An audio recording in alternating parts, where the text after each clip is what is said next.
मैं उनकी जन्म जयंती के मौके पर आप सभी लोगों को शुभकामनाएं देता हूँ, धन्यवाद करता हूँ। और मैं अपनी बात शुरू करता हूँ, यहाँ से मैं अपनी बात शुरू करना चाहता हूँ कि हम इनकी जन्म जयंती क्यों मना रहे हैं, क्या कारण है। मेरा प्रश्न ये है कि जिनका खून हमारी नसों में है, जिन्होंने हमको पैदा किया है, जिनका खून हमारी नसों में है, जिन्होंने हमको पैदा किया है, लाखों करोड़ों में तो आज से 2600 वर्ष पहले सिद्धार्थ गौतम हमारे बीच में आए। आज से 2200 धम्मप्रिय चक्रवर्ती अशोक सम्राट हमारे बीच में आए। आज से 600 वर्ष पहले संत रविदास संत कबीर हमारे बीच में आए। आज से 196 वर्ष पहले महात्मा ज्योतिराव फूले हमारे बीच में आए। आज से 112 उनकी जयंती मनाते हैं, उनको मोमबत्ती अगरबत्ती लगाते हैं, उनको श्रद्धा सुमन करते हैं। क्यों? क्या रिश्ता है हमारा, क्यों करते हैं? मैं ये कारण बताना चाहता हूं। जो व्यक्ति स्वयं के लिए जीवन जीता है, जो व्यक्ति अपने परिवार के लिए, अपने नाते रिश्तेदारों के लिए, अपने बच्चों के लिए जिंदगी जीता है, जीवन जीता है, इतिहास कभी उनको याद नहीं करता। इतिहास तो छोड़ो, उनकी औलादें भी उनको याद नहीं करती हैं। इसीलिए हम अपने चौथे और तीसरे बाबा का नाम भी नहीं जानते हैं। जो व्यक्ति अपने लिए नहीं, अपने बच्चों के लिए नहीं, अपने परिवार के लिए नहीं, समूची मानव जाति के लिए जीवन जीता है, उसको ही हम महापुरुष कहते हैं, उसी की हम जयंती मनाते हैं, उसी की हम पूजा करते हैं। यह कारण है कि आज हम इन 4 महापुरुषों की जयंती मना रहे हैं। इन्होंने अपने जीवन को समस्त मानव कल्याण के लिए समर्पित किया है। ये बात मैं आप लोगों को इसलिए कहना, एक बात मैं आपके बीच में रखना चाहता हूं। आप सभी साथी पढ़े होंगे, सुनते भी हैं। राष्ट्रपिता महात्मा ज्योतिराव फूले बाबा साहब के गुरु थे, मालूम है ना सबको? कैसे गुरु थे? भाई 27 नवंबर 1890 को महात्मा फूले जी का महापरिनिर्वाण हो गया था। वो हमारे बीच से चले गए 27 नवंबर 1890। और बाबा साहब का जन्म कब हुआ? बाबा साहब का जन्म हुआ 14 अप्रैल 1891। फूले जी के महापरिनिर्वाण के 1 वर्ष बाद महात्मा ज्योतिराव फूले द्वारा लिखी गई किताब गुलामगिरी को पढ़ा, उसका अध्ययन किया, तो बाबा साहब ने स्वयं ये स्वीकार किया कि मेरे जीवन का उद्धार, मेरे जीवन का मार्ग अगर कोई होगा तो वो महात्मा ज्योतिराव फूले का दिखाया हुआ मार्ग होगा। और उन्होंने उनको गुरु स्वीकार किया, उनको गुरु स्वीकार किया। ये महापुरुषों के जीवन संघर्ष की प्रेरणा होती है कि बाबा साहब जैसे महाविद्वान व्यक्ति हैं, जो विश्व के 5 नंबर के सबसे बड़े विद्वान थे, उन्होंने उनको अपना गुरु स्वीकार किया। मैं ये बातें सिर्फ इसलिए नहीं कह रहा कि आपको सुनने से कुछ नहीं होने वाला। अगर कुछ होने वाला है तो जीवन में धारण करने से होगा। यदि हम अपने जीवन में धारण करते हैं तो निश्चित रूप से कुछ ना कुछ फायदा समाज का होगा। और यदि हम केवल सुनते हैं तो मैं समझता हूं पिछले शायद हम सुनने और सुनाने का ही काम कर रहे हैं, धारण करने का काम नहीं कर रहे हैं, इसलिए हम लोग बहुत पीछे हैं। 4:30 बजे आपको बहुत टेंशन का ही धर्म भारत में आना चाहिए, इसकी जरूरत क्या है? इसकी ओर मैं आपका ध्यान आकर्षित कराना चाहता हूं कि आपने कभी सुना है कि भारत विश्व गुरु था? सुना हो? भारत सोने की चिड़िया था, ये भी सुना हो? भारत दूध और दही की गंगा बहती थी, ऐसा देश था, ये भी सुना होगा। लेकिन ये युग कौन सा था? ये कौन सा कालखंड था जब भारत विश्व गुरु था? ये नहीं था। जब भारत सोने की चिड़िया था, ये कौन सा कालखंड था? ये हमको नहीं मालूम। तो ये कालखंड था मौर्य शासन का। अशोक सम्राट के बाद जो शासन स्थापित हुआ था समूचे जम्मू द्वीप में, वह एक कालखंड था जिसको लोग कहते हैं ना कि हमारा देश कभी विश्व गुरु था। क्यों विश्व गुरु था? क्योंकि जितने भी विश्वविद्यालय थे पूरी दुनिया में, वो केवल भारत की धरती पर थे। जिनमें 3 विश्वविद्यालयों का नाम बड़े पैमाने पर आता है। नालंदा विश्वविद्यालय, विक्रमशिला विश्वविद्यालय, तक्षशिला विश्वविद्यालय, ये कहां थे? ये भारत में थे। और दुनिया के बच्चे, जैसे अब हमारे बच्चे जाते हैं ना अमेरिका, ऑस्ट्रेलिया पढ़ने के लिए, जब अमेरिका ऑस्ट्रेलिया में विज्ञान नहीं था, वहां यूनिवर्सिटी नहीं थी, जितना बड़ा ज्ञान भारत में था, इतना बड़ा ज्ञान दुनिया के किसी कोने में नहीं था। तो भारत दुनिया के बच्चे पढ़ने के लिए आते थे। भारत में टेक्नोलॉजी सीखते थे, भारत में साइंस सीखते थे, भारत में मैथ सीखते थे, और पढ़कर जब जाते थे और जब वो बड़े अफसर या बड़े साइंटिस्ट बनते थे, तो भारत की धरती को वो नमस्कार करते थे, नमन करते थे और कहते थे कि भारत विश्व गुरु है जो पूरी दुनिया को शिक्षा दीक्षा देने का काम करता है। सोने की चिड़िया क्यों कहा जाता था? जीडीपी आप लोग सुने होंगे। जीडीपी का क्या मतलब होता है? पानी बोतल ढाला। मेरी जानकारी से जितना मुझे बहुत ज्यादा ज्ञान नहीं है, चले जाओ। जीडीपी का मतलब होता है दुनिया में जितना सोना है, जितना सोना है उस सोने में से कितना सोना किस देश के पास है। जिस देश के पास जितना सोना होता है उसी से उस देश की वैल्यू निकाली जाती है। उसका ये निकाला जाता है कौन देश कितना धनी है। जब हमारा देश विश्व गुरु था, बुद्ध की शिक्षाओं पर, बुद्ध के शिक्षाओं के अनुसार भारत में शासन होता था। राजा प्रसन्न जी, राजा शत्रु जैसे चक्रवर्ती सम्राट बुद्ध को मानकर अपना शासन चलाते थे। तब हमारे देश की जीडीपी 35% थी। कितनी थी? 35%। दुनिया की धन संपदा का भाग 35% भारत के पास। आज कितना है? 3.5%। 35 में से घट के 3.5% पर रह गए। सोने की चिड़िया कहलाने वाला देश, दूध और दही की गंगा बहने वाला देश कितने का कर्जदार है मालूम है? सबसे बड़ा बेईमान मीडिया है हमारे देश का।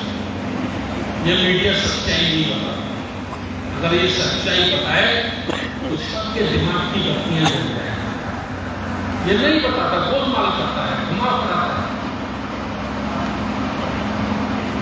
147 लाख करोड़ का कर्जा भारत के ऊपर है।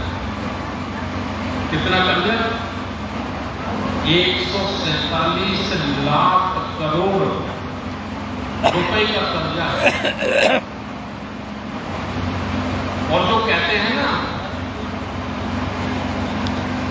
कि हमें मोदी जी मिले हैं, मैं किसी पार्टी का विरोधी नहीं हूं, पहले बता दूंगा, और मैं किसी पार्टी का समर्थक भी नहीं हूं, लेकिन व्यवस्थाओं पे हमें चर्चा करनी है। लोग कहते ना मोदी जी ने दुनिया में हमारा डंका बजा दिया है, हम फिर विश्व बनने के लिए जा रहे हैं। उनके 7 साल के शासनकाल में 87 लाख करोड़ का नया कर्जा देश के ऊपर आया। कितना कर्जा आया है? 87 लाख करोड़ 7 वर्षों में। और मोदी जी से पहले जो रही ना सरकार है, उनका 70 वर्ष में 47 लाख करोड़ था। 70 वर्ष में 47 लाख करोड़ था, और ये 7 वर्ष में 87 लाख करोड़ एक्स्ट्रा हो गया है। आपका संघर्ष कितने है? फूले साहु अम्बेडकर की औलादों को विचार करना है, नीचे से पकड़, नीचे से कि आपका संघर्ष कितने है, लड़ाई किससे है, झगड़ा किससे है? ऊपर आपके दिमाग में आएगा बीजेपी से या कांग्रेस से या कम्युनिस्ट पार्टियों से या किसी दूसरी पार्टी से। हमारे दिमाग का जो IQ है ना, बस इतने लेवल तक काम करता है, इससे ज्यादा काम नहीं करता। जबकि हमारा जो असली झगड़ा है, मुख्य संघर्ष है, वो बीजेपी से नहीं है, कांग्रेस से भी नहीं, और किसी पार्टी से भी नहीं। तो फिर सवाल बनता है किससे है? किससे है? एक नाम निकल कर आएगा आपके सामने कि आपका मुख्य संघर्ष है RSS से। अब RSS से क्यों है? RSS से क्यों है? RSS से इसलिए है कि RSS इस देश को पुनः मनुस्मृति का राष्ट्र बनाना चाहती है। अब सवाल खड़ा होगा, मनुस्मृति क्या है? मनुस्मृति का मतलब है वर्णाधर्म। वर्णाधर्म को पुनः लागू करना चाहती है और लोकतंत्र को खत्म करना चाहती है। लोकतंत्र को परिभाषित करेंगे तो लोकतंत्र का मतलब क्या हुआ? लोकतंत्र का मतलब हुआ कि आज जो आपको वोट देने का अधिकार है, वो अधिकार आपको नहीं रहेगा। दूसरा क्या नहीं रहेगा? दूसरा जो मैं बोल पा रहा हूं और आप लोग सुन पा रहे हैं, ये अधिकार भी नहीं रहेगा। तीसरा क्या नहीं रहेगा? वर्णाधर्म। वर्णाधर्म जैसे आप सुन रहे हैं, बड़ी जोर जोर से देश के कोने कोने में एक आवाज लगाई जा रही है, और वो आवाज है हिंदू राष्ट्र, हिंदू राष्ट्र, हिंदू राष्ट्र। हिंदू राष्ट्र का मतलब क्या है? हमें सोचना होगा। भाई वर्तमान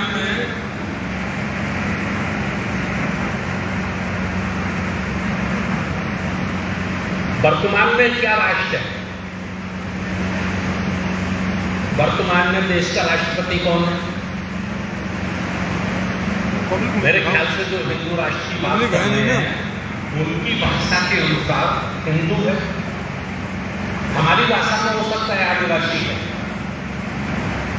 लेकिन उनकी भाषा में हिंदू है। देश का प्रधानमंत्री कौन है? हिंदू है।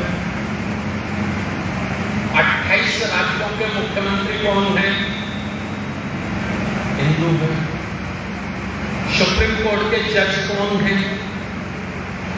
हिंदू है। हाई कोर्ट के जज कौन है? हिंदू है। 99% 99 कौन? कलेक्टर, एसपी, कप्तान कौन है? हिंदू है। जब हर संवैधानिक कुर्सी पर हिंदू ही बैठा है, तो अब सवाल खड़ा होता है फिर कौन सा हिंदू राष्ट्र बनाना बाकी है? साउथ फूले अम्बेडकर, कांशीराम और बाबा साहब की जयंती मनाने से ही काम नहीं चलेगा। कम से कम उनकी जयंती पर, उनके जीवन पर हमको चर्चा करनी होगी, उससे हमको सीखना होगा। कौन सा हिंदू राष्ट्र बनाना बाकी है? भाई हर जगह तो हिंदू बैठा है, तो कौन सा हिंदू राष्ट्र बनाना बाकी है?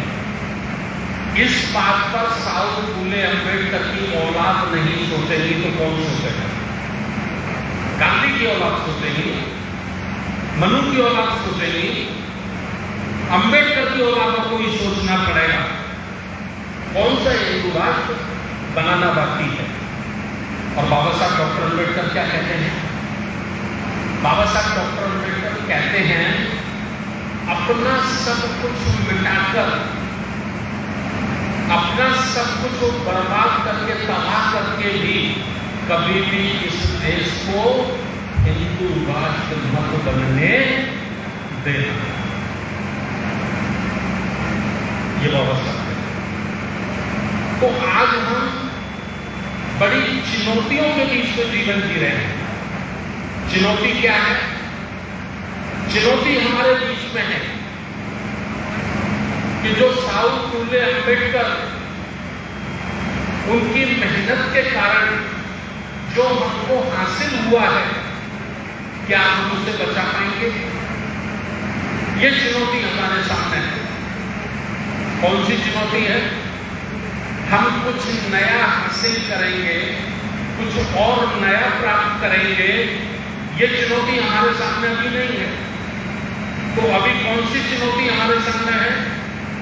अभी हमारे सामने चुनौती है कि जो हमने पा लिया है, जो अधिकार हमको संविधान में मिल गए हैं, क्या हम उनको बचा पाएंगे या नहीं बचा पाएंगे?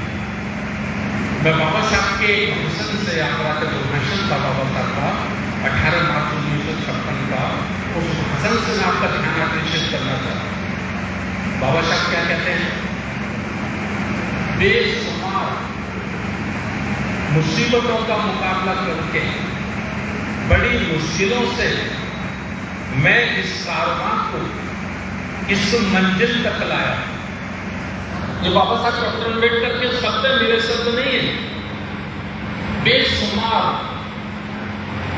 मुश्किलों का सामना करके, बड़ी मुश्किलों से मैं इस कारवां को इस मंजिल तक लाया हूं।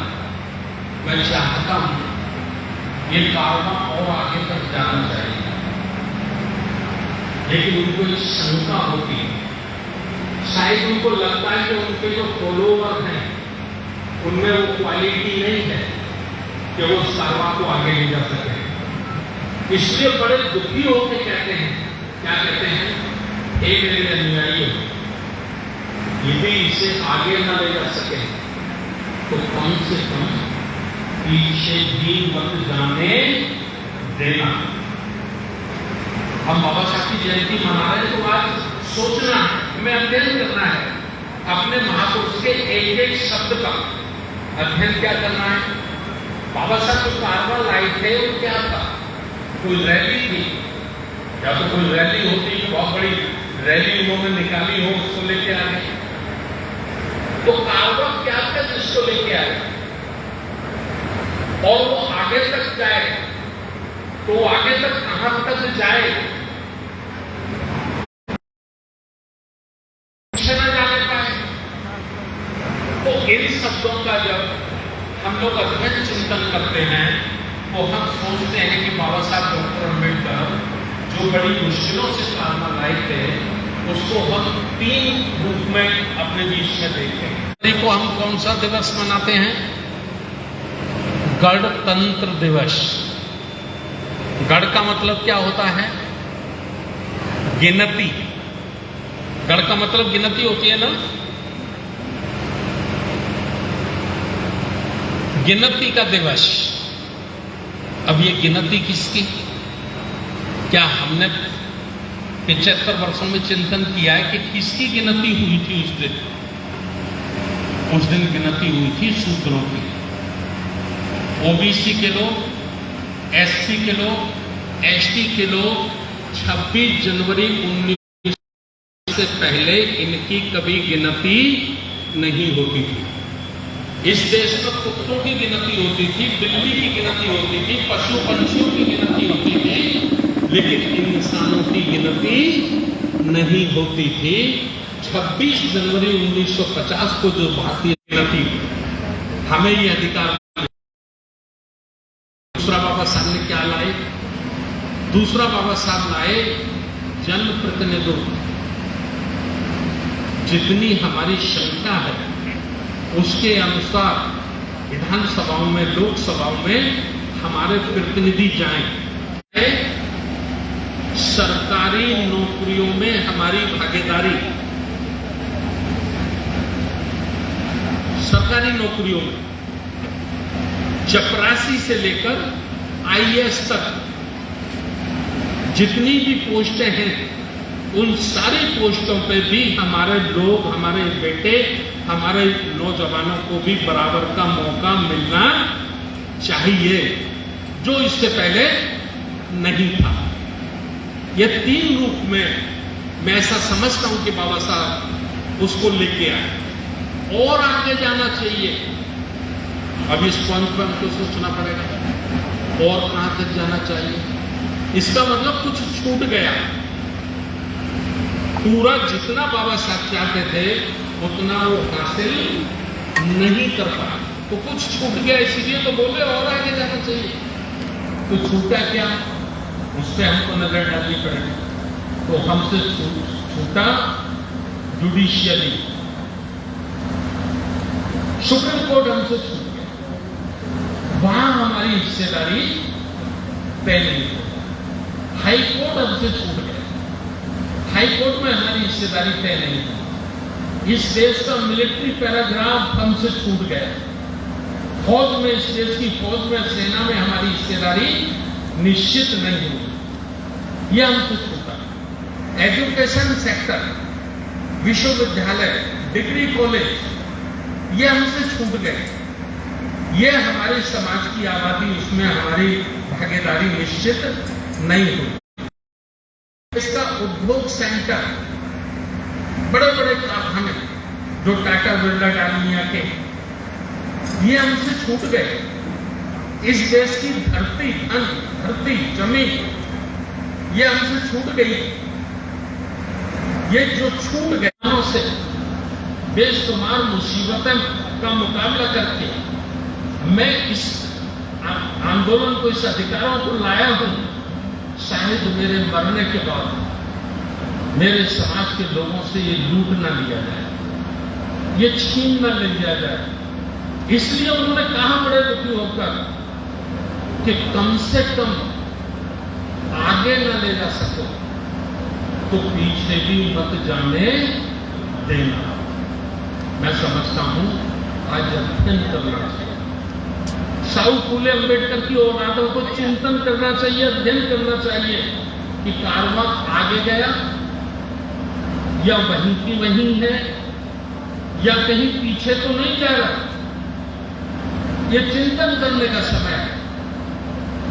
बहुजन समाज के एससी, एसटी, ओबीसी के जो हमारे बुद्धिजीवी हैं, प्रबुद्ध वर्ग है, उसकी ये जिम्मेवारी है। और हमारा वर्ग है वो 3 भागों में बटा है। एससी, एसटी, ओबीसी की आबादी लगभग भारत में 100 करोड़ है। 100 करोड़ इनकी आबादी है। प्राचीन काल के हिसाब से ये एक ही माता पिता की संतानें हैं, लेकिन कुछ विदेशी आक्रमणकारियों के कारण जब उन्होंने हमारे पूर्वजों को छल कपट धोखे से पराजित कर दिया और अपनी संस्कृति का, ब्राह्मण संस्कृति की सत्ता कायम कर दी, तो उन्होंने वर्ण व्यवस्था, जाति व्यवस्था का निर्माण करके हम एक माता पिता की औलादों को, एक ही खून की संतानों को 6,000 से ज्यादा जातियों में बांटने का काम उन्होंने किया। टुकड़े टुकड़े टुकड़े टुकड़े कर दिए। ये कैडर की बात है, इसको करेंगे तो लंबा चला जाएगा। तो ये आज हम जब समीक्षा करते हैं कि भाई कारवा आगे गया, मैं पूछना चाहता हूं आगे गया कारवा? मेरी सोच से बिल्कुल भी आगे नहीं गया। तो क्या कारवा वहीं की वहीं है? मैं समझता हूं वहां भी नहीं है। तीसरा सवाल आता है, क्या कारवा पीछे गया? तो इस पे लगता है मुझे कि कारवा पीछे गया।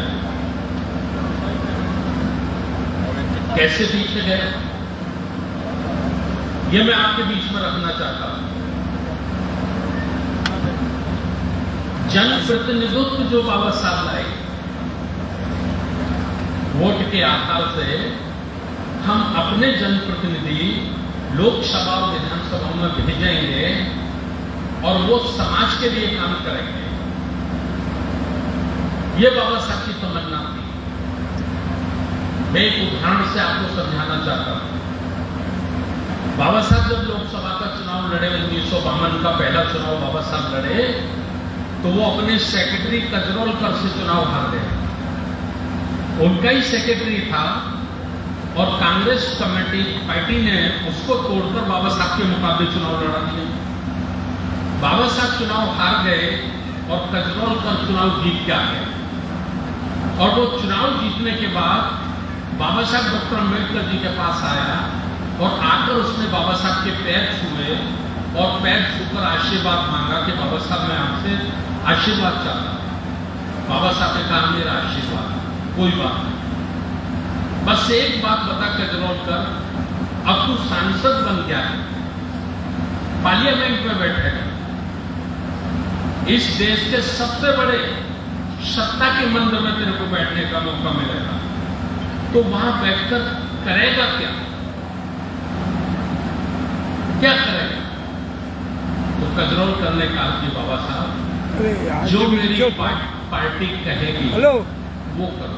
ये फोन काट दियो, जो मेरी फोन काट दी, पार्टी कहेगी वो काम करूंगा। बाबा साहब की आंखों में आंसू लगते हैं। बाबा साहब को लगा सत्यानाश हो, आदमी तो हमारा है, सीट भी हमारी है, लेकिन काम ये हमारा नहीं करेगा। ये काम किसका करेगा? जो बाबा साहब को डर था वही हो। आज भी है ना, आज विधायक सांसद हमारे बनते हैं ना, SC ST OBC के, हमारे ही समाज के होते हैं ना। अच्छा, काम किसका करते हैं? तो हमारे नहीं रहे ना, बल्कि वो कुल्हाड़ी हो गई। कुल्हाड़ी की कहावत यहां सामने आती है कि वो कुल्हाड़ी एक पेड़ को काट रही थी और पेड़ बड़ा रो रहा था। बेटे ने पूछा कि भाई तू क्यों रो रहा है? बोला मुझे दुख ही नहीं है, कुल्हाड़ी काट रही है, जिसका तो काम ही काटना है। दुख मुझे यह है कि बेटा जो लगा है वो मेरा है। अगर ये मेरा बेटा लकड़ी का बैट उसमें न लगा होता तो शायद इस कुल्हाड़ी की औकात न होती कि हमें काट लेता। हमारे लोग वही काम कर रहे हैं ना आज। गलत कर रहा हूं? चलिए दूसरा, लोकतंत्र जो गणना बाबा साहब ने दी, गिनती हमारी बाबा साहब ने दी। हम दूसरों को कोसते हैं, दूसरों को गालियां देते हैं। क्या हम भ्रष्ट नहीं हैं? मैं चैलेंज करके कह रहा हूं, जिस एक व्यक्ति ने पूरा जीवन समाज के लिए लगा दिया हो, पूरे समाज के लिए, समाज के दुख दर्द के लिए जिसने रातों दिन अपने जीवन के सारे सुख त्याग दिए हो, क्या वो MP का चुनाव जीत सकता है? जीत सकता है? जीतना तो बहुत बड़ी बात हो गई साहब, जमानत नहीं बच सकती। तो लोकतंत्र को बड़ी चालाकी से धनतंत्र में तब्दील कर दिया गया है। किसमें तब्दील कर दिया गया है? धनतंत्र में। वोटों वालों की कोई औकात नहीं नोटों वालों के सामने। बड़ा उदाहरण है, अडानी के सामने कोई औकात मोदी की? कोई औकात नहीं ना। मतलब एक उदाहरण एकदम पहले ताजा। तो ये अधिकार भी हम लोगों से, जो बाबा साहब को था कि कहीं खत्म ना हो जाए, तो धनतंत्र में तब्दील करके वो हमारा अधिकार भी लगभग प्राय खत्म जैसा। अब बचा नौकरियों में बचा। आपने सुना होगा 300 बच्चे पिछड़े वर्गों के, ओबीसी के 300 बच्चे आईएएस का कंपटीशन पास कर गए थे। सुना है? कर गए थे ना। प्री मेन इंटरव्यू तीनों चीज कर गए थे ना। उनको केवल जॉइनिंग मिलनी थी, और सरकार ने और इस देश की पूजनीय योग्य न्यायपालिकाओं ने उनको जॉइनिंग नहीं दी। कितने जिले हैं भारत में? 768। 768 में से अगर 300 बच्चे हमारे ओबीसी समाज के कलेक्टर बनते तो कितने जिले के कलेक्टर बनते? 300 जिलों के कलेक्टर बनते। अर्थात आधे भारत में हमारे पिछड़ी जाति के ओबीसी के बेटे कलेक्टर होते कि नहीं होते? लेकिन क्रीमिलेयर लाकर उनको रोक दिया। उनको कह दिया कि भाई आपके पिता की इनकम 8 लाख रुपए से अधिक है, 2.5 लाख रुपए से अधिक है, 3 लाख रुपए से अधिक है, इसलिए आपको जॉइनिंग नहीं दी जा सकती। आपकी सारी जो फॉर्मेलिटी हुई है वो निरस्त की जा रही है। भाई ये तो फॉर्म भरते समय देखना चाहिए, फॉर्म ही रिजेक्ट करना था ना आपको। चलिए 2 कानून बना दिए आपने। ओबीसी का बेटा पास करता है आईएएस का कंपटीशन, तो उसको इसलिए नौकरी नहीं दी जाती, इसलिए उसको जॉइनिंग नहीं दी जाती कि उसके बाप की आमदनी 1 वर्ष में 3 लाख से ज्यादा है। ठीक। और इधर आप 10% आरक्षण लाते हो। फॉरवर्ड, वैसे मैं फॉरवर्ड नहीं कहता हूं। फॉरवर्ड का मतलब होता है तेज दौड़ने वाला। तेज दौड़ने वाले नहीं है वो। ओबीसी एसटी ओबीसी के बच्चों के सामने कहीं नहीं टिकते आज की तारीख में भी। तो फॉरवर्ड नहीं हुए तो कौन हुए फिर? वो फ्रॉड है, फ्रॉड। फॉरवर्ड का मतलब होता है तेज दौड़ने वाला, और फ्रॉड का मतलब होता है चालाक, छल कपट धोखे से आगे निकलने वाला। यही मतलब होता है ना, इसका मीनिंग यही हुआ ना। फॉरवर्ड का मीनिंग वाकई तेज दौड़ने वाला, और फ्रॉड का मीनिंग छल कपट धोखे से दौड़ने वाला। यही हुआ ना। अब आप 10% उनके लिए ले आते हो गरीबी की रेखा के आधार पर, और उनका मानक क्या रखते हो? 8 लाख। इसकी 8 लाख तक अगर इनकम है इसके बाप की, तो ये गरीबी की रेखा में आएगा। और ओबीसी के बेटे के बाप की इनकम 3 लाख से अधिक है तो क्रिमिनल में आएगा। एक देश है, एक संविधान है, और कानून 2 प्रकार के। ये बातें मैं इसलिए कह रहा हूं कि ये बातें आपको कोई मीडिया में बताने वाला नहीं है। तो ये सब काम हम लोगों को करने होंगे। खास बात में आप लोगों के बीच में 10-15 मिनट और रख देता हूं, फिर अपनी बात खत्म करता हूं। हम लोग सिस्टम से काम नहीं करते, काम तो हम करते हैं। हम जितना काम करते हैं आरएसएस उतना काम नहीं करती। लेकिन आरएसएस के माध्यम से 2.5-3% लोग 3% मान लेता हूं मैं, 3 से ज्यादा उनकी आबादी नहीं है। 3% लोग भारत के 97%, यानी 97% लोगों पे रूल करते हैं। चारों रूल। इंसान के जीवन में 4 पिलर होते हैं जिनसे वो तरक्की करता है। ये 4 पिलर कौन से होते हैं? पहला पिलर होता है धार्मिक, संस्कृति, संस्कार। ठीक।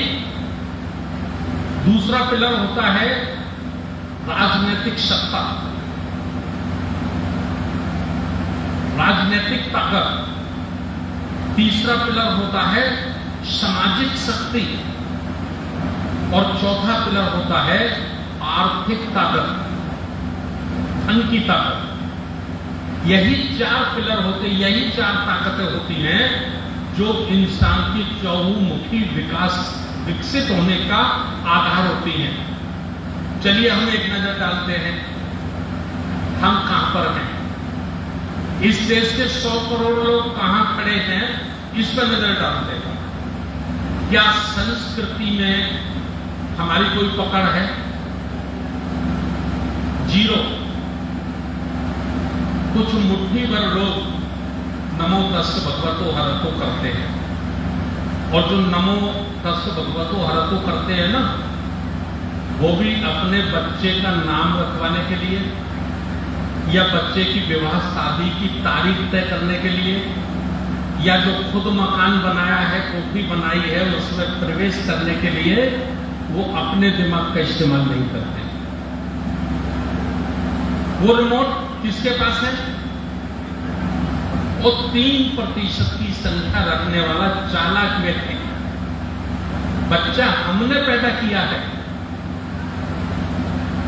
पढ़ाई लिखाई हमने की है, उसका जीवन साथी हमने तय किया है, लेकिन रिश्ते की तारीख, शादी की तारीख तय करने की औकात हमारी नहीं है। वो क्षमता हमारे दिमाग में नहीं है, या हम दिमाग से पैदल हैं।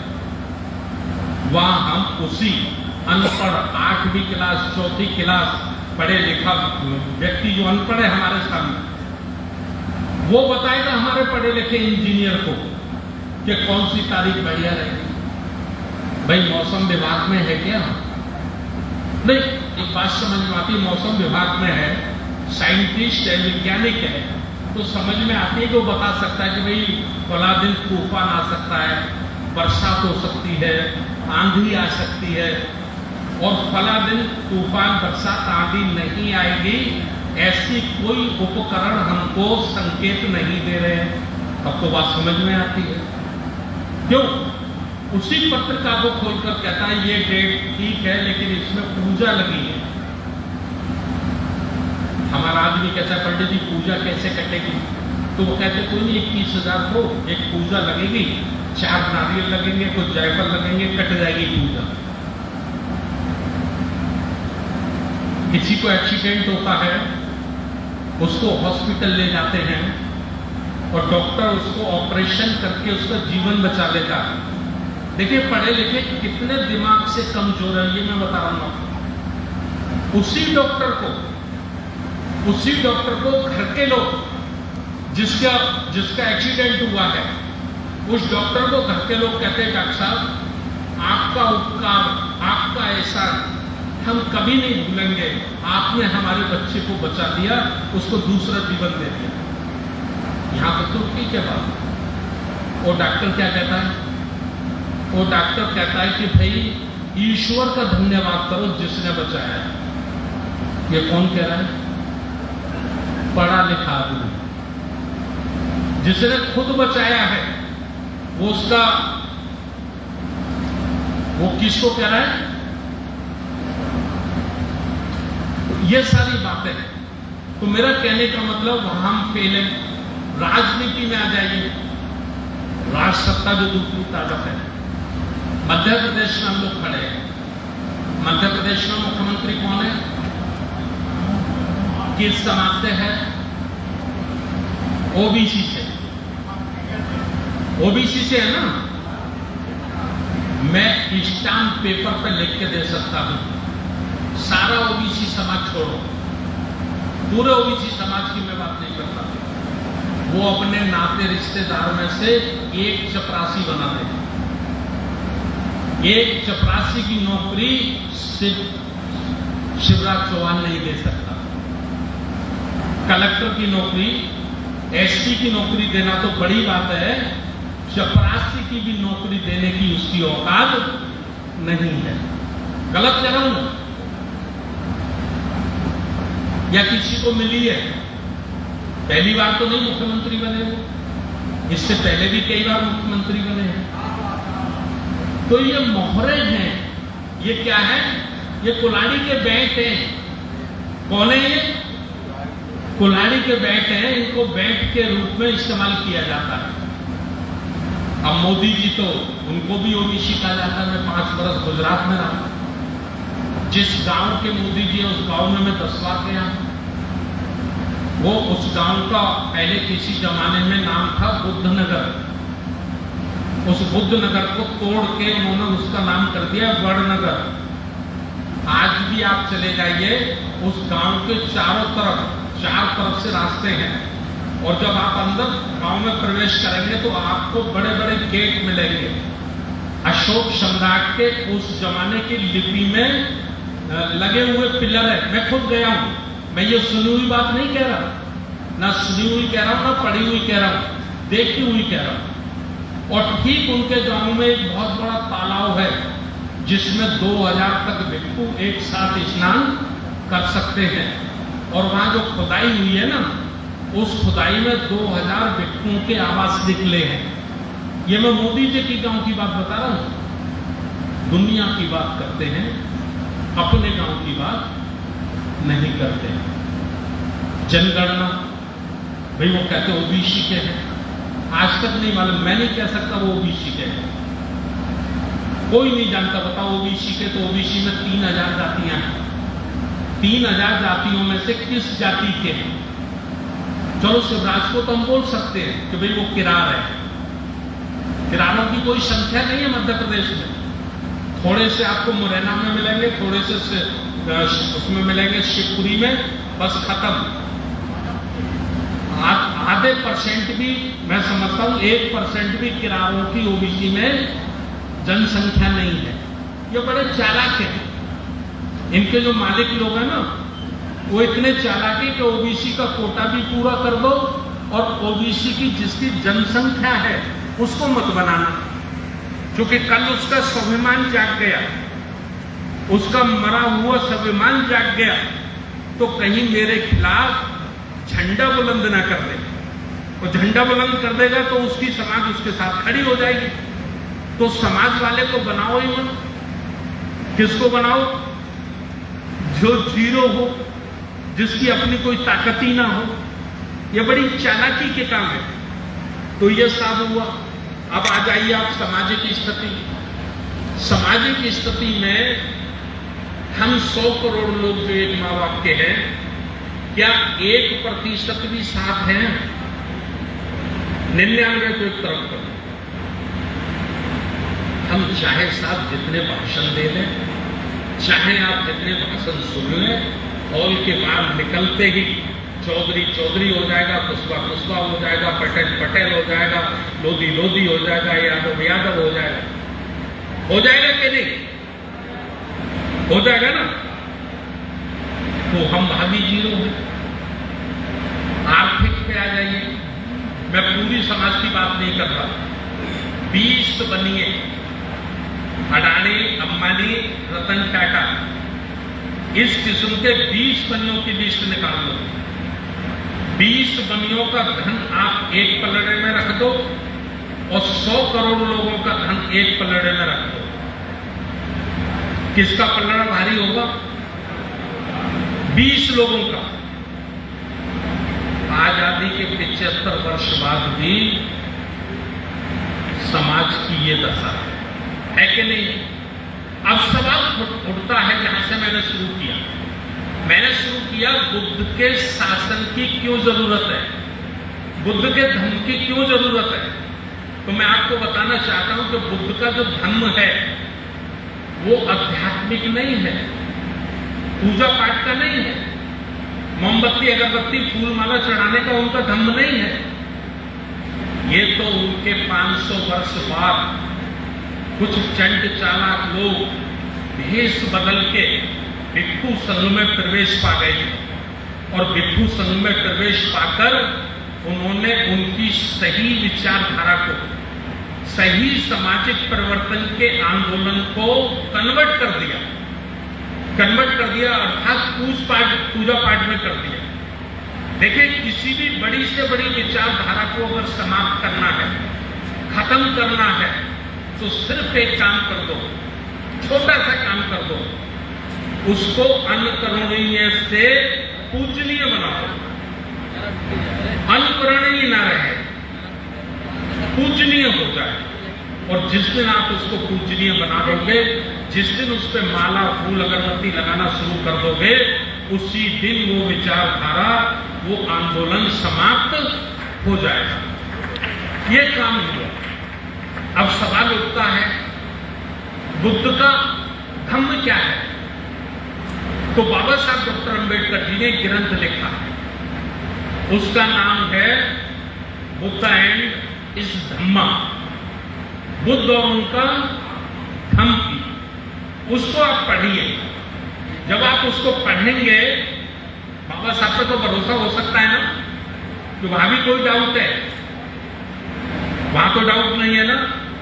जब आप उसको पढ़ेंगे तो इस नतीजे पर पहुंचेंगे कि बुद्ध की 45 वर्ष की जो क्रांति थी, वो क्रांति थी सामाजिक परिवर्तन, सामाजिक बदलाव। वो क्रांति थी आर्थिक परिवर्तन, आर्थिक बदलाव। वो क्रांति थी राजनीतिक परिवर्तन, राजनीतिक बदलाव। और हुआ कैसे हुआ? जिस शूद्र समाज को उस समय शूद्र उसका नाम था, आज SC ST OBC उसका नाम है। उस समय के SC ST OBC को शिक्षा, दीक्षा, राजपाट सबसे वंचित रखा गया। लेकिन बुद्ध की क्रांति से पुनः राजा बनने का मौका मिला। सबसे पहले मिला किसको? पद्मानंद को, जिसे धनानंद भी कहा जाता है। वो सबसे पहले राजा बना। किस समाज से था वो? नाई समाज से, नाई समाज से था। फिर उनके बाद उनके भतीजे चंद्रगुप्त मौर्य को मौका मिला। चंद्रगुप्त मौर्य के बाद बिंदुसार को मौका मिला, और बिंदुसार के पुत्र अशोक को जब मौका मिला और उन्होंने धर्म की दीक्षा लेकर अपनी प्राचीन काल की शक्ति को और सभ्यता को और संस्कृति को समूचे जम्मू द्वीप में पहुंचाने का काम किया।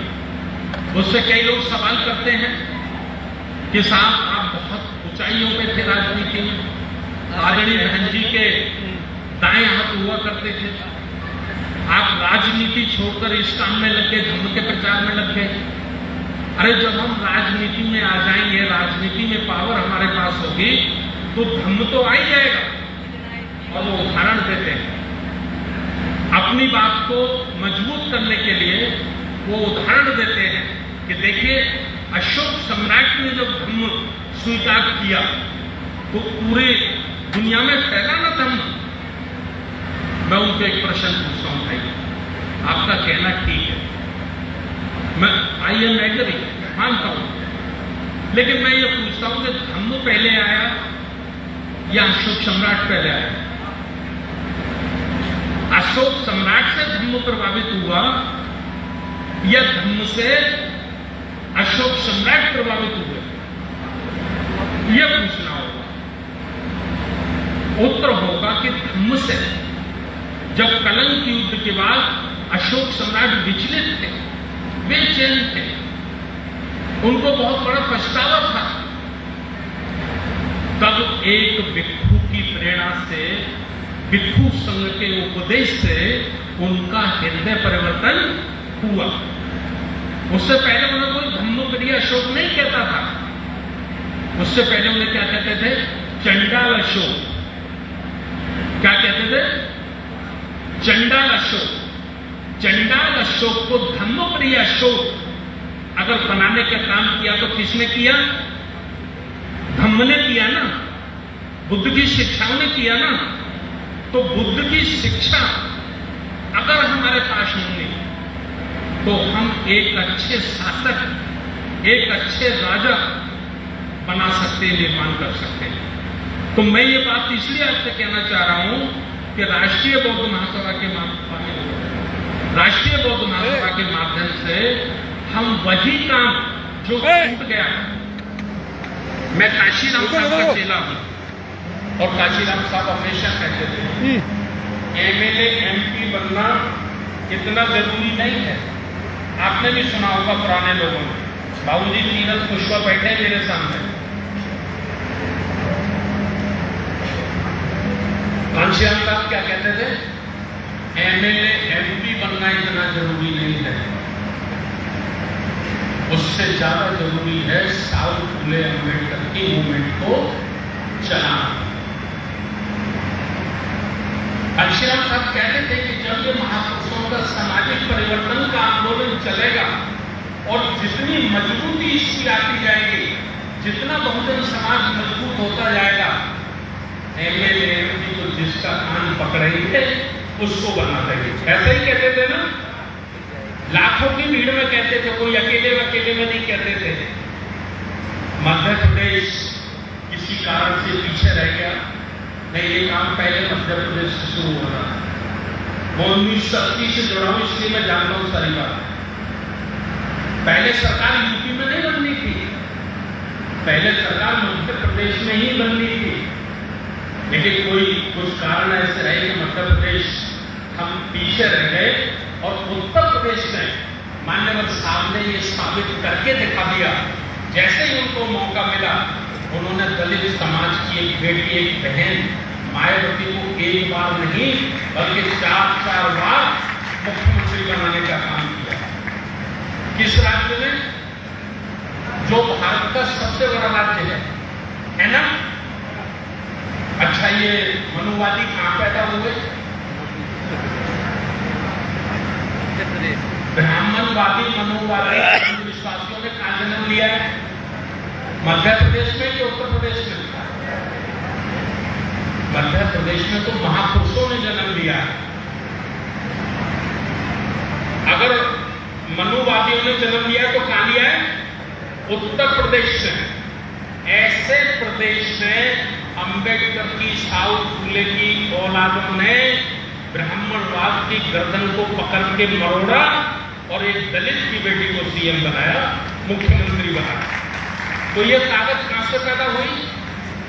ये ताकत पैदा हुई सामाजिक परिवर्तन के आंदोलन से। काशीराम साहब कहते थे, बाबा साहब भी कहते थे, बाबा साहब को पढ़ा है, काशीराम साहब को सुना है। काशीराम साहब कहते थे, जिस समाज की गैर राजनीतिक जड़ें मजबूत होती हैं, जिस समाज की गैर राजनीतिक जड़ें मजबूत होती हैं, वही समाज राजनीति में लंबे समय तक कामयाब होता है। कहते थे कि नहीं? तो हम राष्ट्रीय बौद्ध महासभा के माध्यम से जो काम करना चाहते हैं, वो मैं आपको बताऊं, हम गैर राजनीतिक जड़ें मजबूत करना चाहते हैं। राष्ट्रीय बौद्ध महासभा का उद्देश्य है वर्ष के 365 दिन काम करना। क्यों 365 क्यों? इसलिए कि जिससे आपका मुकाबला है, जिससे आपका संघर्ष है, वो 365 दिन काम करता है। आरएसएस से आपका मुकाबला है ना? आरएसएस मनुवाद लाना चाहता है और आप मानवतावाद लाना चाहते हैं। वो वर्ण व्यवस्था को टिकाए रखना चाहता है और आप वर्ण व्यवस्था को समाप्त करके इंसानियत लाना चाहते हैं। यही फर्क है ना? वो अंधविश्वास पर डुबोए रखना चाहता है और आप विज्ञान के उजाले में लाना चाहते हैं, बुद्ध की शिक्षाओं में लाना चाहते हैं। यही संघर्ष है ना? तो आरएसएस 365 दिन काम करता है कि नहीं? 65,000 शाखाएं उनकी लगती हैं। मैं आपके सपना में भी कई बार नाइट स्टे मैंने किया था। मैंने देखा जब हम 5 बजे सुबह टहलने के लिए घूमने निकलते थे तो कई पार्कों में देखा, ज्यादा संख्या नहीं होती उनकी, 10-12 लोग होते, 8 लोग होते हैं, लेकिन अपना झंडा लगा के और वंदे मातरम करते हुए वो नजर आते हैं। आते कि नहीं आते? देखिए, जिसने सारी शक्तियों पे कब्जा कर रखा है, धन पर, शासन पर, प्रशासन पर, जुडिशियरी पर, जिसने सारी ताकतों पर कब्जा कर रखा है, वो चैन की नींद नहीं सोता। वो आज भी सुबह 4 बजे जाकर पहली कसम हिंदू राष्ट्र बनाने की खाता है। खाता है कि नहीं? और वो बिल्कुल लुटा पिटा है, जिसके पास कुछ नहीं है, ओबीसी, एससी, एसटी के लोग जो लुटे पिटे हैं, ये बड़ी गहरी नींद सोते हैं, बड़ी लंबी सांस ले लेके सोते हैं, इनको होश ही नहीं। गलत बोल रहा हूं मैं? इसलिए राष्ट्रीय बौद्ध महासभा के माध्यम से हम 365 दिन भी साहु फूले, अम्बेडकर, बुद्ध, अशोक सम्राट की विचारधारा घर घर जाए, एक एक व्यक्ति तक जाए, हम ये काम करना चाहते हैं। हमने सोचा, धर्म प्रकाश तुम 2 बार एमएलसी हो गए, 12 वर्ष तक विधायक रहे, 4 बार बहन की सरकार में लाल बत्ती की गाड़ी में रहे। ये ऐसी भूख है कि व्यक्ति मिट जाता है, ये भूख नहीं होती, बड़ा गहरा नशा है। एक उदाहरण से बताता हूं। आपने कभी सुना, लोग कहते हैं, हमारे बुजुर्ग कहते हैं, भाई कुत्ते के मुंह हड्डी लग जाए ना तो छूटती नहीं है। सुना है? कुत्ते के मुंह हड्डी लग जाए। कभी उसकी मीनिंग में गए, परिभाषा में गए, परिभाषा क्या है उसकी? कुत्ता जब सूखी हड्डी को मुंह में लेके चबाता है तो सूखी हड्डी में खून होता है क्या? मांस होता है क्या? नहीं होता ना।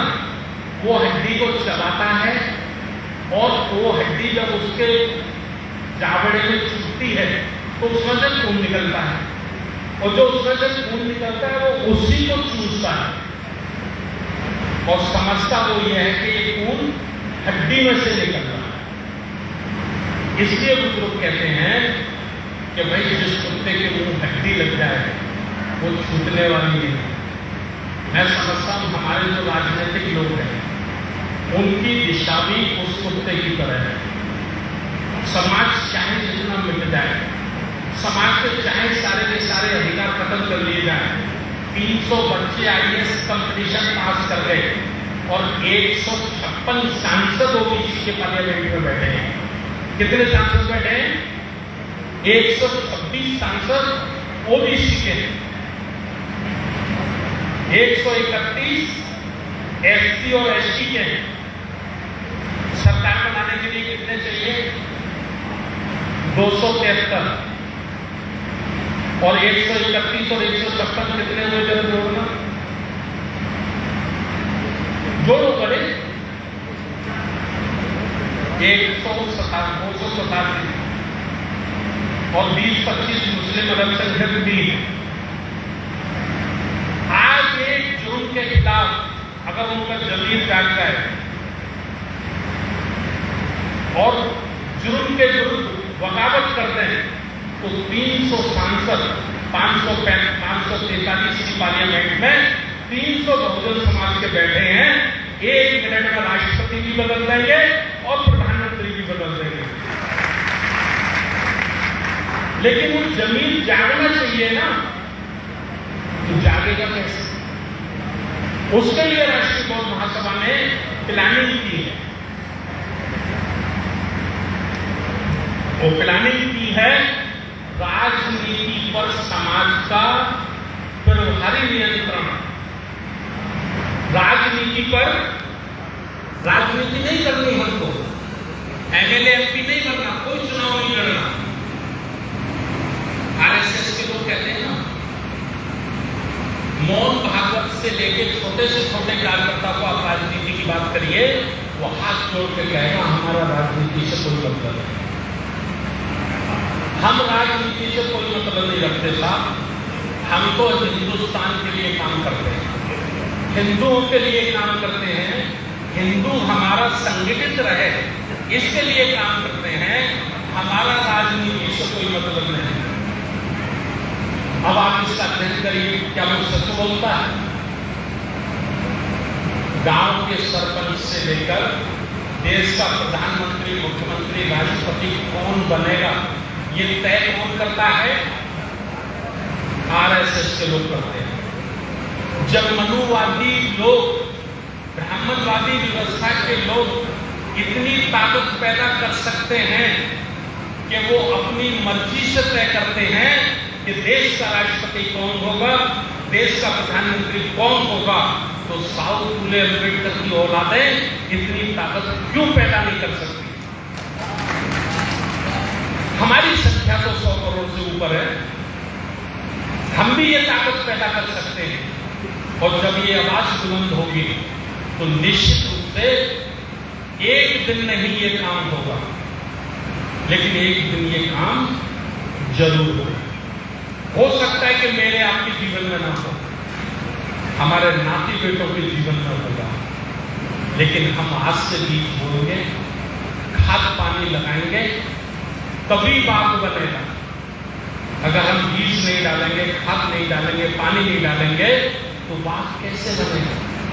साहु फूले अम्बेडकर ने, बुद्ध ने, अशोक ने अगर ये आंदोलन ना किया होता, संत रविदास ने, संत कबीर ने ये आंदोलन ना किया होता, तो शायद बाबा साहब को भी इतना पावर नहीं मिलता कि वो संविधान कमेटी के अध्यक्ष बन जाते। तो ये महापुरुषों का आंदोलन ही तो था जिसके कारण बाबा साहब को इतनी शक्ति मिली, कुदरत ने उनको इतनी ताकत दी कि उनको संविधान लिखने का मौका मिला। और संविधान लिखने का जब मौका मिला तो उन्होंने संविधान की धारा 13 पढ़ी, अनुच्छेद धारा आर्टिकल 13 में उन्होंने लिख दिया कि प्राचीन काल की सारी मान्यताएं शून्य घोषित की जाती है। अब कोई वेद पुराण मनुस्मृति प्रभावी हमारे देश में नहीं होगी। कानून की नजर में, संविधान की नजर में उसकी कोई वैल्यू नहीं है। यही देखा ना, संविधान का आर्टिकल 17 में क्या लिख दिया बाबा साहब ने? आर्टिकल 17 में लिख दिया, आज से भारत के सारे नागरिक समान रूप से बराबर के होंगे, सबको समान अधिकार होंगे। देश की हर शक्ति, हर ताकत में हर व्यक्ति को अपना हिस्सा अधिकार लेने का बराबर का अधिकार होगा। अब जाति और वर्ण के आधार पर किसी को किसी के अधिकार से वंचित नहीं किया जाता। लिखा तो आज अगर आज की पीढ़ी, हम और आप इस आंदोलन को, इस विचारधारा को भाग नहीं देंगे, इसमें खाद पानी नहीं देंगे और किसी के खून से अगर हिंदू राष्ट्र बनाने में वो अदृष्ट लोग कामयाब हो गए तो नाती बेटे हमारे इज्जत की जिंदगी जी पाएंगे। हम कहते बेटे के लिए कमा रहा हूं, बच्चों के लिए कमा रहा हूं, बच्चों के लिए कमा रहा हूं, बच्चों के लिए कमा रहा हूं। अरे मेरे दोस्तों, मेरे भाइयों, जब अधिकारी नहीं रहेगा तो कमाने की जरूरत नहीं है। जो आपने कमा लिया है ना, यही सब छीन लिया जाएगा, यही छीन लिया जाएगा। मैं तो पढ़े लिखे लोगों से कहता हूं, जो थोड़ा धनवान हो गए हैं, जिन्होंने अपनी अलग दुनिया बना दी है, मैं उनको कहता हूं, जब जाता हूं चाय पीता हूं तो मैं कहता हूं, बाबू जी आप क्या समझ रहे हैं, निशाना कौन है? क्या ये जूते बनाने वाले लोग निशाना है, या ये घास काटते हैं, खेत चलाते हैं, सब्जी बेचते हैं, ये निशाना है? ये निशाना नहीं है। निशाना आपकी पोती और आपकी कार पे ही है। अच्छा बताओ किसका निशाना है? मैं आपसे पूछ रहा हूं, मनुस्मृति ऐसा कानून लाकर किससे छीना जाएगा? उसी से छीना जाएगा ना जिसके पास है। क्या उस खेत में जो पांडा चलाता है, बेलदारी करता है, जूते काटता है, उसका कुछ छीना जाएगा? या जो टाई लगा के जाता है 20 लाख की कार में, उसका छीना जाएगा? किस पे निशाना है? कौन है? वही निशाना है ना, जो निशाना है वो अफीम के नशे में सो रहे हैं। हमें जगाना है उनको पकड़ के, हमारी जिम्मेवारी है उनके जमीन को झकझोरना है। ये लड़ाई कोई छोटी मोटी नहीं है, ये लड़ाई बहुत बड़ी है। बहुत ज्यादा विद्वान लोगों से, बहुत ज्यादा चालाक लोगों से, इसलिए बहुत विद्वानी से, बहुत समझदारी से ये लड़ाई हमको लड़नी होगी। ये राष्ट्रीय बौद्ध महासभा का, इसके लिए हमने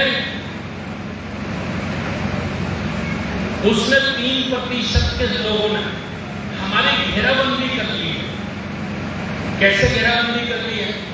बजरंग दल बना दो, बजरंग दल बना दिया तो जो हमारी मार्शल कौमें हैं, जाट, गुजर, यादव, उनको बजरंग दल में बना दिया, उनको बना दिया और उनकी ताकत से हमारी पिटाई पिटाई करते हैं। वो सीधा कभी मुकाबले में नहीं आता। आप इतिहास के सारे पन्ने पलट लीजिए, वो 3% की संख्या रखने वाला चालाक व्यक्ति कभी सीधा आपसे लड़ने नहीं आता। वो हमसे हमारे भाई को ही लड़ाता है। तो इस तरह से उन्होंने 1600 संगठनों का निर्माण किया है। आरएसएस अकेला नहीं है, वो तो ग्रैंड फादर है, उसके बच्चे बहुत हैं, बच्चे उन्होंने बना लिए हैं। दुर्गा वाहिनी, सेवा भारती, किसान मजदूर संघ, समझ रहे कि नहीं? सबकी घेराबंदी कर ली, घेराबंदी कर ली है।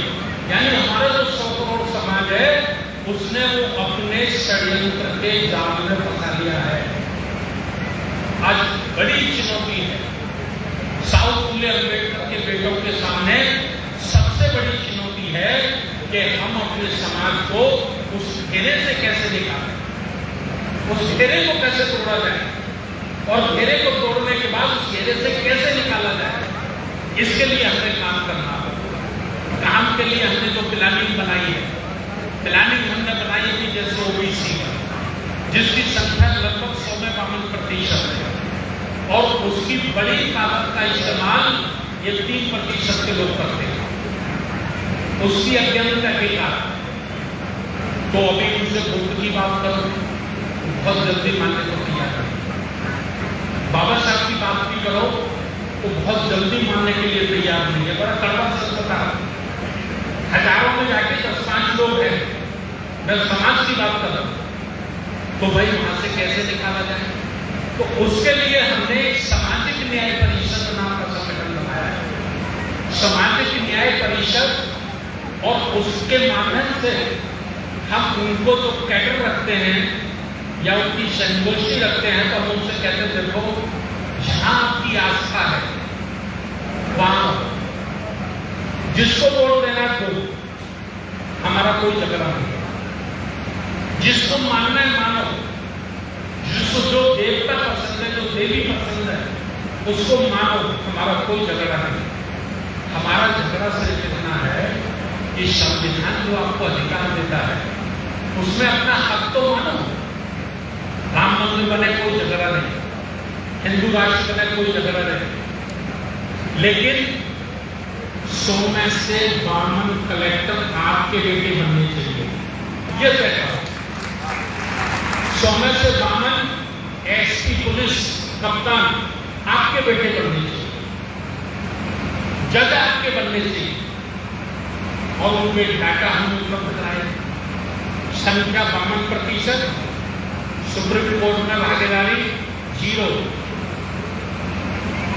हाई कोर्ट में 0, 89 सीनियर आईएएस सेंट्रल गवर्नमेंट चलाते हैं। 89 जो सेक्रेटरी होते हैं, पढ़े लिखे लोग समझते हो, कभी आदेश मुख्यमंत्री और प्रधानमंत्री की कलम से नहीं होता।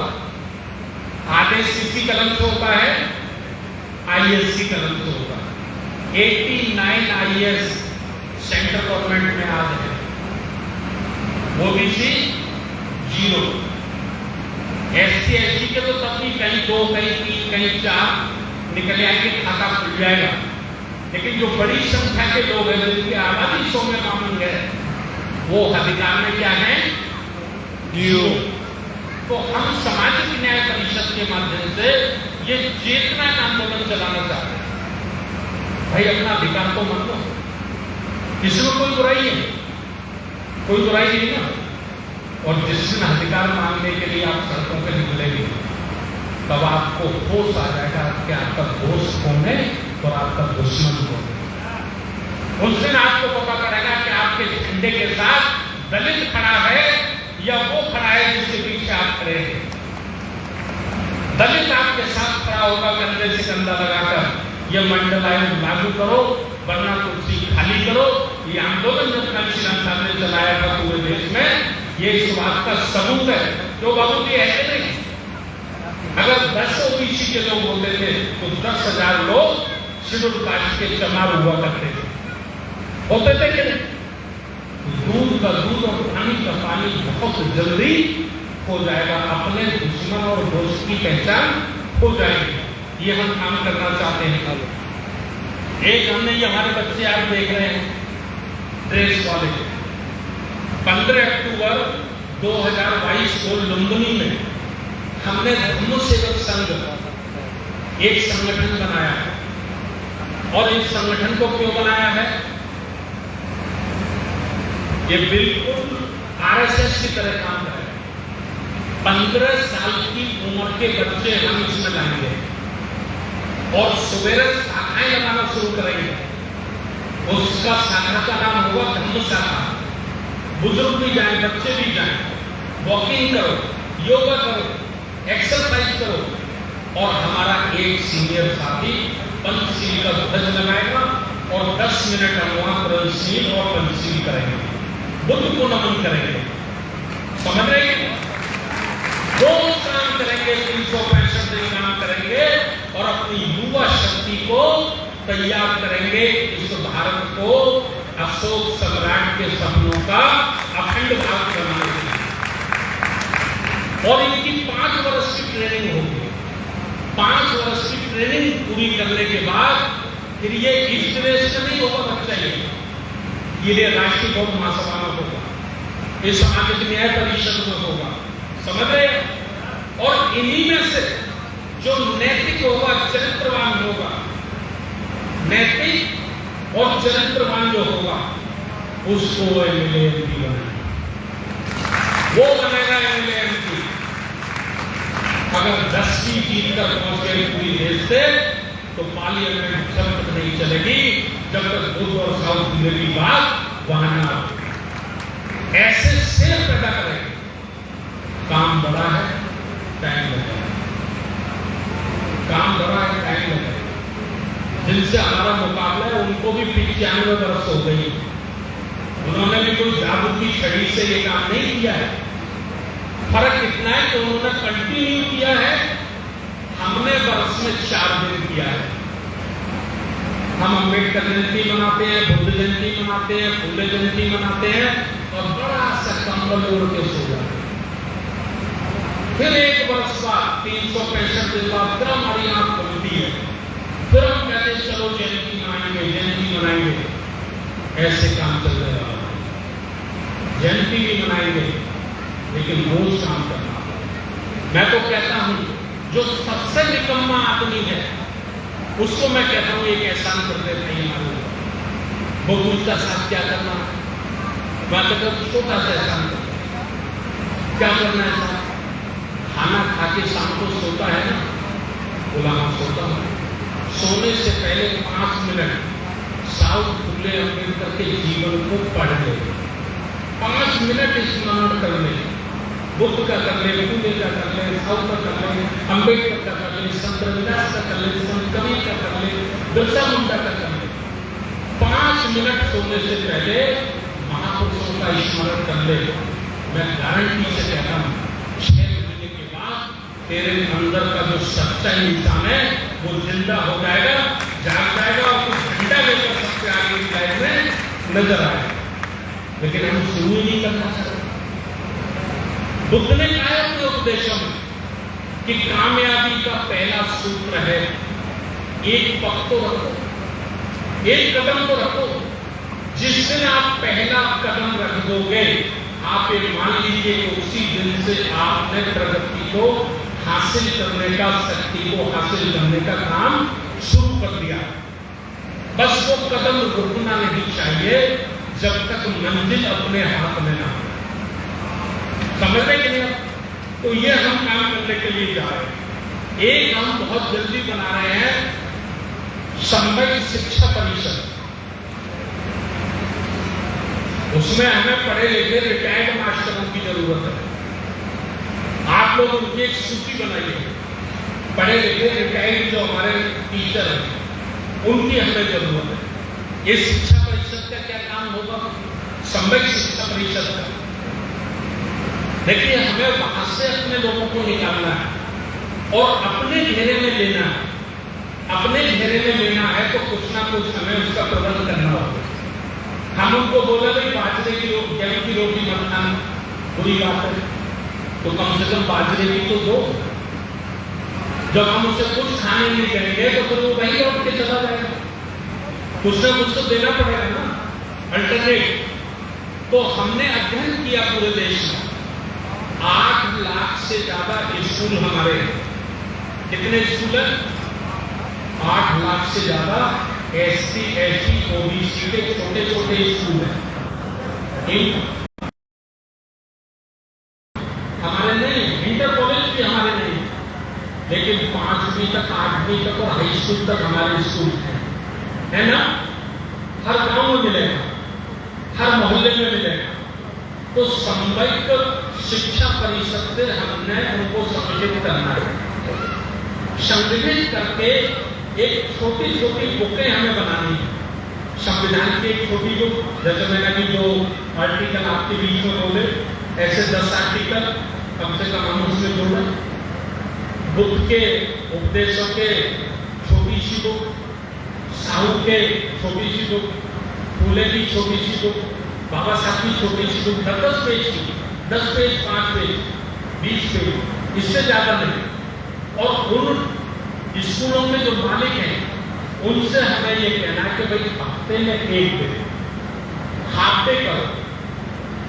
हाफ डे तक वही सिलेबस पढ़ाओ जो आपको गवर्नमेंट ने दिया हो, लेकिन 2 घंटे आप साउथ फूले अम्बेडकर की पढ़ाइए, आप संत रविदास की पढ़ाइए, आप संत कबीर की पढ़ाइए, आप बुद्ध भी पढ़ाइए। और लोग कहते हैं कि प्राइमरी बचपन में जो एक बार ये लिख जाता है ना, वो मरने तक कभी मिटता नहीं है। तो जो हमारा बच्चा होता है वो तो एक मिट्टी है, उस मिट्टी को ही हमें तराश के इंसान बनाना है। तो जब उसको ये बनाना शुरू करेंगे हम उन स्कूलों के माध्यम से, जैसे RSS ने 50,000 से ज्यादा स्कूल बनाए, सरस्वती विद्या मंदिर सुने भैया, वो वहां से तैयार करते हैं। वो वहां से मनुवादी सोच, मनुवादी बीज डालकर वो वहां से पौधा तैयार करते हैं। क्लासें लगती हैं, किताबें लगती हैं, तो वो वहां से मनुवादी तैयार करते हैं। हम अपने 8 लाख स्कूलों से अम्बेडकरवादी तैयार करें, करना होगा काम। देखिए, बातें बनाने से, भाषण देने से कुछ होने का नहीं। विरोधियों को कोसने से, उनकी निंदा करने से भी कुछ होने वाला नहीं। निंदा मत करिए। बुद्ध के 24,000 उपदेश मैंने बहुत चिंतन किया।